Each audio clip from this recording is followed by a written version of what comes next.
একটি মাছি একজন মানুষের কাছে উড়ে এসে বলল, তুমি সব জানোয়ারের মুরব্বি, তুমি সব কিছুই করতে পারো, কাজেই আমাকে একটি লেজ করে দাও। মানুষটি বললে, কি দরকার তোমার লেজের?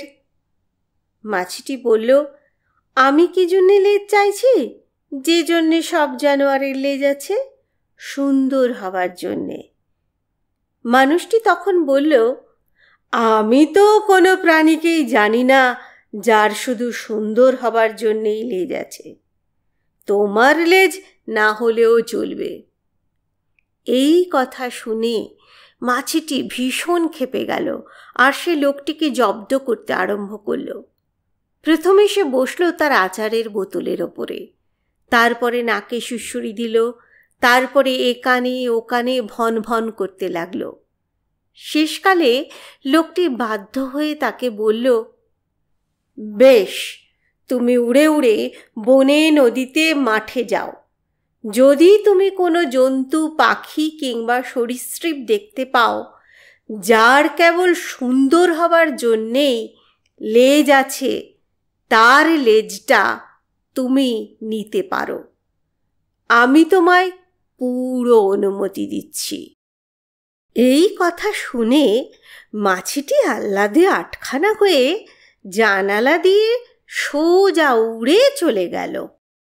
বাগান দিয়ে যেতে যেতে সে দেখতে পেল একটি গুটি পোকা পাতার ওপর হামাগুড়ি দিচ্ছে।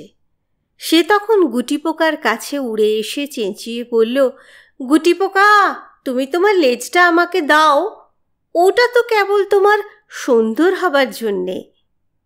গুটি পোকা, বটে বটে, আমার মোটে লেজ হয়নি, এটা তো আমার পেট, আমি ওটাকে টেনে ছোট করি, এভাবেই আমি চলি। আমি হচ্ছি যাকে বলে বুকে হাঁটা প্রাণী। মাছি দেখল তার ভুল হয়েছে, তাই সে দূরে উড়ে গেল। তারপর সে নদীর কাছে এলো। নদীর মধ্যে ছিল একটা মাছ আর একটা চিংড়ি। মাছি মাছটাকে বলল, তোমার লেজটা আমায় দাও, ওটা তো কেবল তোমার সুন্দর হবার জন্যে আছে।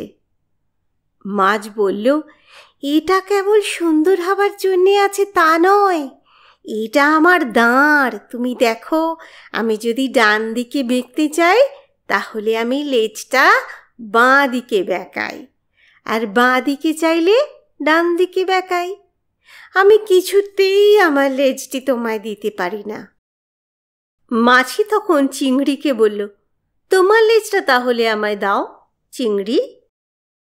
চিংড়ি জবাব দিল, তা আমি পারবো না, দেখো না আমার পাগুলো চলার পক্ষে কিরকম সরু আর দুর্বল, কিন্তু আমার লেজটি চওড়া আর শক্ত।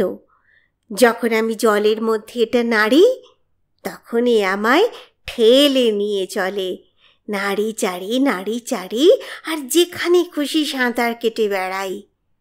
আমার লেজও দাঁড়ের মতো কাজ করে। মাছি আরও দূরে উড়ে গেল।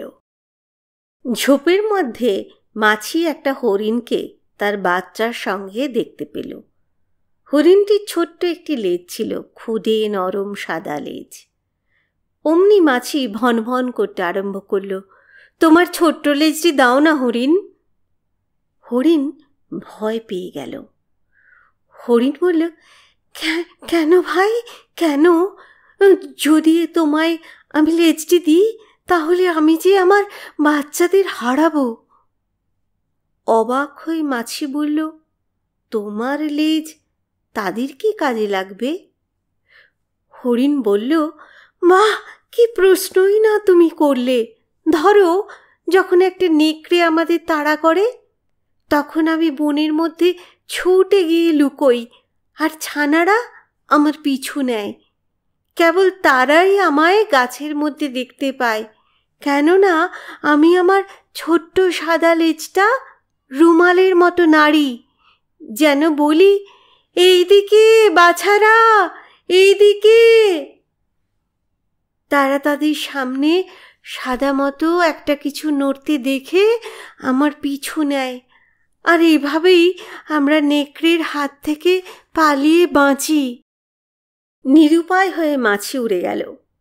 সে উড়তে লাগলো যতক্ষণ না সে একটা বনের মধ্যে গাছের ডালে একটা কাঠঠোকরাকে দেখতে পেল। তাকে দেখে মাছি বলল, কাঠঠোকরা, তোমার লেজটা আমায় দাও, এটা তো তোমার শুধু সুন্দর হবার জন্যে। কাঠঠোকরা বলল, কি মাথা মোটা তুমি, তাহলে কি করে আমি কাঠঠোকরে খাবার পাবো? কি করে বাসা তৈরি করব বাচ্চাদের জন্যে? মাছি বলল, কিন্তু তুমি তো তোমার ঠোঁট দিয়েই করতে পারো। কাঠঠোকরা জবাব দিল, ঠোঁট কেবল ঠোঁটই, কিন্তু লেজ ছাড়া আমি কিছুই করতে পারি না। তুমি দেখো কিভাবে আমি ঠোকরাই। কাঠঠোকরা তার শক্ত লেজ দিয়ে গাছের ছাল আঁকড়ে ধরে গা দুলিয়ে এমন ঠোক্কর দিতে লাগলো যে তার থেকে ছালের চোকলা উঠতে লাগলো। মাছি এটা না মেনে পারল না যে কাঠঠোকরা যখন ঠোকরায় তখন সে লেজের ওপর বসে। এটা ছাড়া সে কিছুই করতে পারে না, এটা তার ঠেকনার কাজ করে। মাছি আর কোথাও উড়ে গেল না। মাছি দেখতে পেল সব প্রাণীর লেজই কাজের জন্যে। বেদরকারি লেজ কোথাও নেই, বনেও না, নদীতেও না। সে মনে মনে ভাবল, বাড়ি ফিরে যাওয়া ছাড়া আর কিছুই করবার নেই। আমি লোকটাকে সোজা করবই, যতক্ষণ না সে আমায় লেজ করে দেয় আমি তাকে কষ্ট দেব। মানুষটি জানালায় বসে বাগান দেখছিল। মাছি তার নাকে এসে বসল। লোকটি নাক ঝাড়া দিল, কিন্তু ততক্ষণে সে তার কপালে গিয়ে বসে পড়েছে। লোকটি কপাল নাড়ল, মাছি তখন আবার তার নাকে। লোকটি কাতর প্রার্থনা জানালো, আমায় ছেড়ে দাও মাছি। ভন ভন করে মাছি বলল, কিছুতেই তোমায় ছাড়ব না। কেন তুমি আমায় অকেজো লেজ আছে কিনা দেখতে পাঠিয়ে বোকা বানিয়েছ? আমি সব প্রাণীকেই জিজ্ঞাসা করেছি, তাদের সবার লেজ দরকারি। লোকটি দেখল মাছি ছাড়বার পাত্র নয়, এমনই বদ এটা।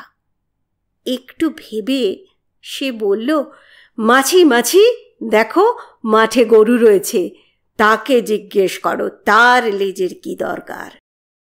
মাছি জানলা দিয়ে উড়ে গিয়ে গরুর পিঠে বসে ভন ভন করে জিজ্ঞেস করল, গরু গরু, তোমার লেজ কিসের জন্যে?